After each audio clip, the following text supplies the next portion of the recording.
안녕하십니까. 새로운 해법, 새로운 행동, 새로운 얼굴 구본철입니다. 오늘은 89회 방송으로 반동자들의 좋은 먹잇감이 된 윤석열이라는 제목을 가지고 말씀드리겠습니다. 윤석열 검찰총장을 징계하고 또 그 직에서 물러나게 하든지 아니면 내쫓든지 또는 직에 머물게 하면서 그 직무를 정지시키든지 갖가지 방법으로 지금 윤석열이가 대표되는 검찰의 기능을 무력화시키기 위한 이 반동자들의 공작이 이제 끝을 향해 달리고 있습니다.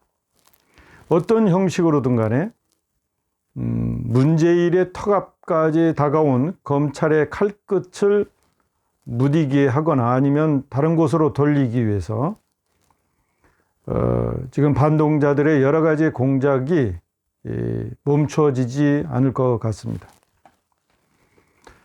일단은 이렇게 무리하게 지지율이 떨어지는 듯한 모습을 보임에도 불구하고 이 문재인과 그 일당들, 즉 반동자들이 윤석열 제거에 사활을 걸고 있는 이유가 과연 무엇일까?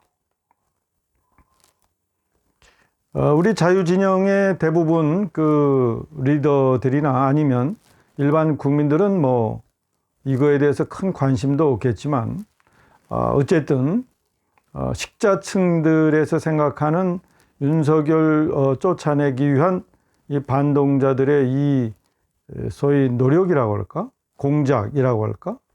저들의 그 지금 시도함이 과연 무엇 때문에 저럴까 하고 이제 생각들을 많이 하고 있습니다. 그래서 우리 개혁파도 이 문제에 대해서 몇 가지 사항으로 왜 저들이 저렇게 이제 위법성 또는 절차의 부적합함 또는 불법성까지 무릅쓰고 이렇게 윤석열 검찰총장을 그 직에서 물러나게 할 수밖에 없는지 또 그렇게 하려고 하는 이유가 무엇인지 나름 한번 분석해 보겠습니다. 제일 먼저 윤석열 검찰은 그 지난 그 박근혜 정권 시절에 탄핵 과정에서 또는 그 국정원 댓글 사건을 수사하면서 소위 반고래 기질을 보여주었습니다. 말하자면 하늘 끝 모르는 검찰의 기세로 한번 걸려든 물고기를 놓치는 법이 없는 그런 대한민국 검찰의 위상을 그대로 보여주었습니다. 그 내용이 어쨌든 간에 소위 위법성이 조금이라도 보이기만 하면 하이에나처럼 물어서 어쨌든 먹잇감을 이제 거의 반쯤 죽여버리는 그런 형태의 검찰의 위상을 보여주었습니다. 그들의 그 우리나라 그 검찰의 그런 그 위력과 위상이 문재인 정권 들어서도 계속 이어지고 있었습니다. 그런데 대부분의 그 정권에서는 그런 검찰의 검찰권 행사에 대하여 어떻게 보면 자기 자신에게 큰 잘못이 있다는 것을 자각하고 어느 정도 그런 검찰권 행사에 타당성을 인정해 주는 형식으로 해서 정권 말기에 마무리하는 그런 방식들, 소위 말해서 소프트 랜딩을 추구했습니다. 심지어는 뭐 김영삼 대통령도 차남을 구속시킨다든지 아니면 김대중 대통령도 아들들에 대한 부패 사건을 이제 조사케 한다든지 하는 방식으로 자기보다 더 아까운 아끼는 그런 자식들에 대한 수사도 허용을 했죠. 그런 식으로 어쨌든 대한민국 검찰의 에게 부여된 그런 권한을 어느 정도 인정해 주었습니다. 그러면서 대한민국은 조금씩 진보하는 그런 모습을 한편으로는 보여주었죠. 근데 사실상 이 그동안에 검찰권에 의해서 턱 밑까지 그 수사에 칼날이 들어왔던 두 전직 대통령도 사실은 그것을 제외하고는 그 내부적으로 커다랗게 그 측근들이 부패 사건이 이루어지지 않았다고 스스로 자신했기 때문이라고 봅니다. 소위 말해서 부패의 정점이 자녀들에게 집중되어 있었다, 이렇게 보여지는 것이죠. 근데 이것이 노무현 정권 들어서부터 집단의 부패로 번지기 시작했습니다.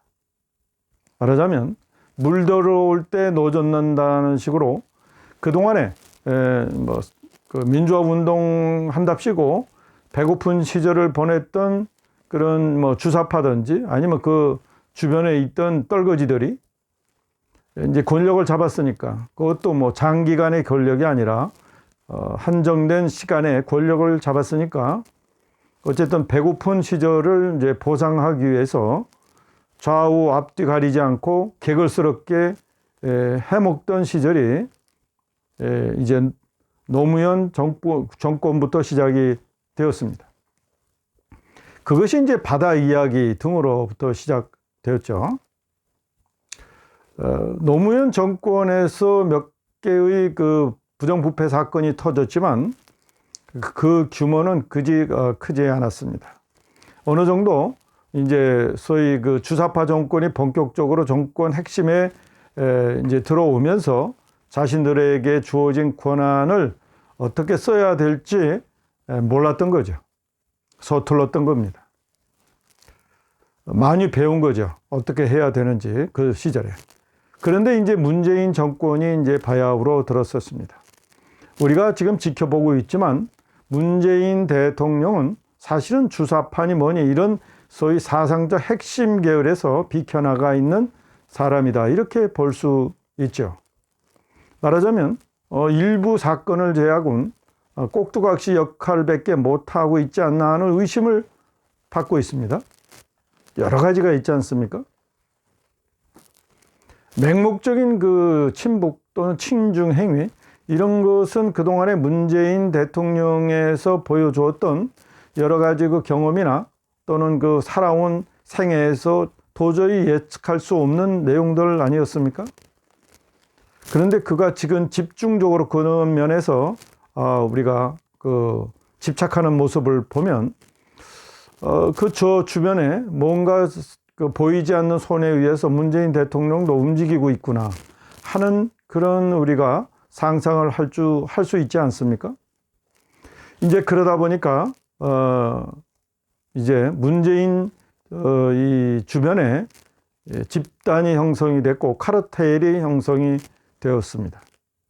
이제 이들이 역시 이제 부패와 부정의 고리가 되었고 이제 시간이 흐름에 따라서 이제 다급해지기 시작한 겁니다. 이제 몇 가지 사항으로 이 문재인과 그 일당들의 부정부패 사건을 정리해 보면 저들이 왜 윤석열 검찰을 칠 수밖에 없는가 하는 결론에 도달하게 됩니다. 이처럼 물 들어올 때 노를 짓고 있던 문재인 주변에 있는 이 소위 반동자들이죠.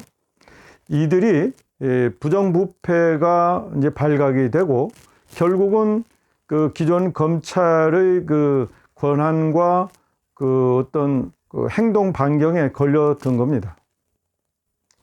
이제 그렇다 보니까 이제 그 주변에 기생하던 그 엄청난 그런 사람들이 있지 않았겠습니까? 이제 이것이 이제 소위 문파의 핵심들인데요. 이제 이들이 그 모든 부정부패가 잘려나가기 시작을 했던 것이죠. 이게 이제 윤석열 그 성격이나 여러 가지 검찰의 특성상 한번 걸려든 부정부패에 대해서는 한 번은 손을 봐줄 수밖에 없는 그런 상황으로 치닫게 된 겁니다.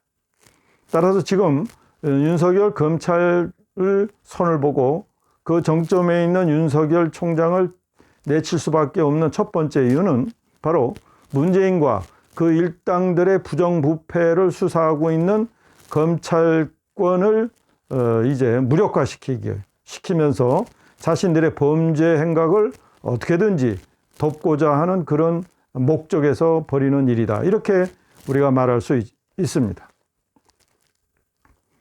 좀 더 이제 조직적으로 체계적으로 또 생각을 한다 보면은 두 번째 사유가 되는데, 이제 문재인 대통령이 이제 얼마 안 남았습니다. 이제 지지율도 40% 미만으로 떨어지고 이 하향 추세가 바닥이 어느 정도까지 모르게 이제 추락하게 되어 있죠. 이 호남에서 지지율이 어느 정도 빠지는가에 따라서 거의 뭐 노무현 대통령 시절의 3% 수준까지도 10% 미만으로 떨어지는 것은 순식간이다. 저는 그렇게 생각을 합니다. 자, 이렇게 되다 보니까 이제 문재인 대통령은 자신뿐만 아니라 주변에서 그동안에 개걸스럽게 부정부패에 연관되어 있는 자들에게도 같이 동조해라. 내가 죽으면 너희들도 죽어. 뭐 이런 무언의 서로 동지적 압력이라고 할까? 그런 행동을 보이면서 너희들과 내가 살기 위해서는 공수처를 설립해야 된다. 네. 이런 목표를 제시를 하고 그것을 뛰어넘기 위해서, 그 목표를 달성하기 위해서 중간 디딤돌로 윤석열 총장을 사용하고 있다. 이렇게 보는 겁니다. 소위 말해서 윤석열 검찰을 디딤돌로 공수처를 설립하는 명분으로 삼는 거죠. 그러면서 뭐 누구나 예상하는 것처럼 공수처 제1회, 제1호 그 수사 대상으로 뭐 윤석열 검찰총장을 삼을 수도 있다, 이렇게 생각을 이제 합니다. 자, 세 번째로는요. 지금 이렇게 문재인과 그 일당들에게 이제 핍박받는 윤석열, 그리고 현직 권력도 이제 뭐라고 할까, 제한 없이 수사하고 있는 그런 윤석열에 대한 일반 국민들의 어떤 열광이라고 할까, 이런 것 때문에 소위 윤석열 검찰총장이 자유진영의 후보로 지금 도드라지게 이제 부각되고 있습니다. 여러분, 자유진영의 후보입니다.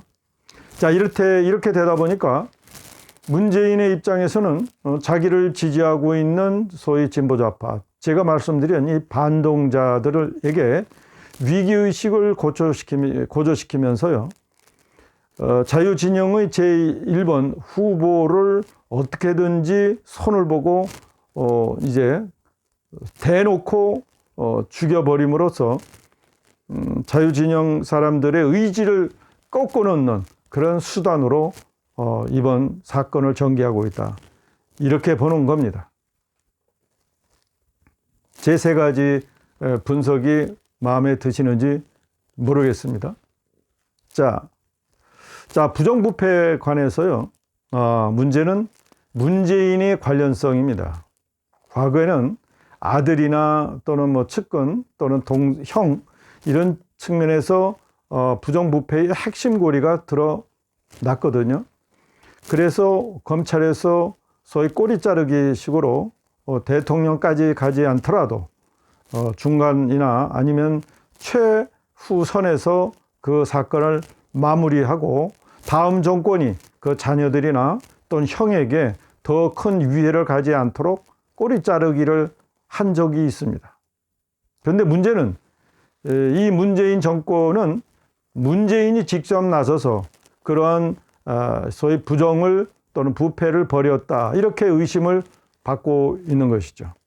그것도 뭐 한두 푼이 아니고요, 전체 국민, 더 나아가서는 나라의 산업의 기본의 뿌리마저 흔들어 버리고 뽑아버리는 그런 무지막지한 일을 문재인이 직접 벌였다고 지금 의심하고 있고, 지금 꼬리를 지금 잡은 거 아니겠습니까? 그래서 문재인이 더 지금 화들짝 놀라서 지금 윤석열이를 쳐내고 있는 것이죠. 그러나 윤석열이 아니라 이미 어떤 꼬리는요, 감사원에서 이미 다 밝혀낸 것입니다. 사실은 윤석열 검찰총장이 수사를 하든 안 하든 이미 다음 정권에서 문재인을 직접 수사하는 소위 목록은 다 가지고 있다고 봐야 되겠죠. 7,000페이지나 되는 그런 자료가 이미 있지 않습니까? 월성 이력이 불법 폐쇄에 관한. 그렇습니다. 더 나아가서 이 444개 문서를 공무원들이 대놓고 폐기했다는 것은 대한민국의 근간을 흔드는 것입니다. 물론 자기의 죄를 덮기 위해서 일부 자료나 증거를 폐쇄할 수도 있지만, 공무원이 생산한 문서나 자료라고 하는 것은 자기 것이라고 할 수는 없지 않습니까? 그러면 앞으로 자기와 관련이 있는 불리한 자료들은 만일에 다 삭제해버리면 대한민국 공직사회에서 남아날 게 몇 개나 있겠습니까? 그런 측면에서 청와대나 또는 정부 기록물 관리가 완전히 형행화되는 거 아니겠습니까? 따라서 이번에 444개 문서 은폐 폐쇄 이 사건은 국기문란이라고 봐도 이제 되는 것이죠. 그런데 이 국기문란을 가서 칭찬까지 한 사람도 있죠. 정세균 총리가 사안자부까지 찾아가서 폐쇄한 부서까지 직접 찾아가서 격려까지 했다고 하니까 국기문란 행위를 격려한 한 사람, 그 사람에게도 우리가 죄를 물을 수 있다. 이제 이렇게 보는 겁니다. 자, 이런 상황에서 윤석열 검찰총장이 지금 백척간도에 섰고요. 결국은 문재인과 그 일당들은 희생양으로 어떻게든지 이제 처리할 겁니다. 자, 만일에 일부 진보 좌파 또는 반동자들 측에서 얘기하는 윤석열 검찰총장의 향후 정치 일정에 관해서도 제약을 가하겠다고 하는 의지의 표현은 바로 자유진영에서 내세우는 또는 희망하는 제1후보를 이제 처단함으로써 자유진영의 의지를 꺾어버리고 또다시 절망에 빠지게 하겠다는 그런 의지의 표현이기도 합니다. 자, 우리 자유진영에서는 이 현상을 몇 가지로 또 살펴봐야 합니다. 윤석열 현상은요, 한 두 가지로 또 우리 층에서는 또 살펴볼 수 있습니다. 하나는, 문재인의 죄는 결코 용서할 수 없다는 것이죠. 그렇습니다. 윤석열이가 문재인과 맞서는 모습을 보여준 것처럼 향후에 자유진영의 대표자가 될 사람들은 윤석열 이상으로 문재인과 맞서는 모습을 보여줘야 된다. 그 의지를 보여줘야 된다.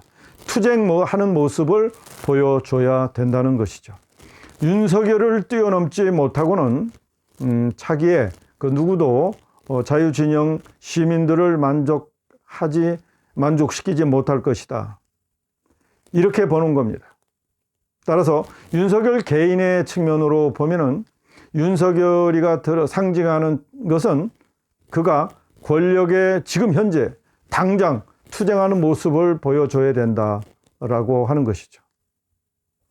이제 그러한 모습을 보여주는 후보가 나타난다면 윤석열 검찰총장이 어떤 모습으로 희생을 하든 그의 희생은 가치가 있다, 이렇게 우리가 볼 수 있습니다. 그렇지 않습니까? 두 번째는 우리 자유진영에서도 이제 윤석열 검찰총장이 설령 문재인 이 반동자들에 의해서 희생당한다 하더라도 우리가 지난 총선에서 보여준 것처럼 표의 집중도를 잃지 않아야 된다라고 하는 것이죠. 결국은 문재인을 심판하는 것은 그거는 뭐 당연한 일이죠. 왜냐하면 문재인은 어쨌든 권력을 이제 앞으로 1년 반 뒤에는 내놔야 하기 때문입니다. 그 후에 우리가 문재인을 처단할 수 있는 방법은 우리가 정권을 찾아오는 수밖에 없습니다. 정권, 즉 대통령뿐만 아니라 권력인 그 국회도 반드시 동시에 찾아와야 됩니다. 그런 면에 있어서 우리가 이제 소위 리더 그룹에 있는 상당수의 인사들이 우파 진영의 향후 마스터 플랜을 멋있게 잘 그려서 자유시민들이 일치 소위 비전을 가지고 일치 단결할 수 있도록 그림을 보여주셔야 한다는 것이죠. 그 그림 속에 윤석열이도 들어올 수 있고 그 외에 여러 후보들이 동시에 들어올 수 있도록 말이죠. 그렇지 않고 오로지 윤석열이라고 하는 개인에게 우리가 눈을 맞추고 오로지 그에게 모든 것을 올인하다가 만일에 문재인 이 반동자들이 정말 윤석열을 어떤 형식으로든지 처리한다면 그야말로 낙동강 오리알이 되기 십상입니다. 그때부터 또 방황하기 시작을 하는 것이죠. 지금은 울분도 필요하지만 이제 1년 반 뒤에 있어야 될 대통령 선거와 국회의원 선거, 이 부분에 대해서 정말 철저한 전략이 우리 자유진영 리더그룹에서 있어야 된다라고 하는 것입니다. 이제 윤석열 현상을 우리가 우리의 승리로 이끌 수 있는 지혜가 필요한 시점입니다. 우리 개혁파는 그런 측면에서 우리 자유진영 시민들을 일치 단결하고 시키고 대통령과 국회의원 선거에서 대성할 수 있는 전략을 계속해서 발표하겠습니다. 오늘은 여기까지 하겠습니다. 새로운 해법, 새로운 행동, 새로운 얼굴 구본철입니다. 감사합니다.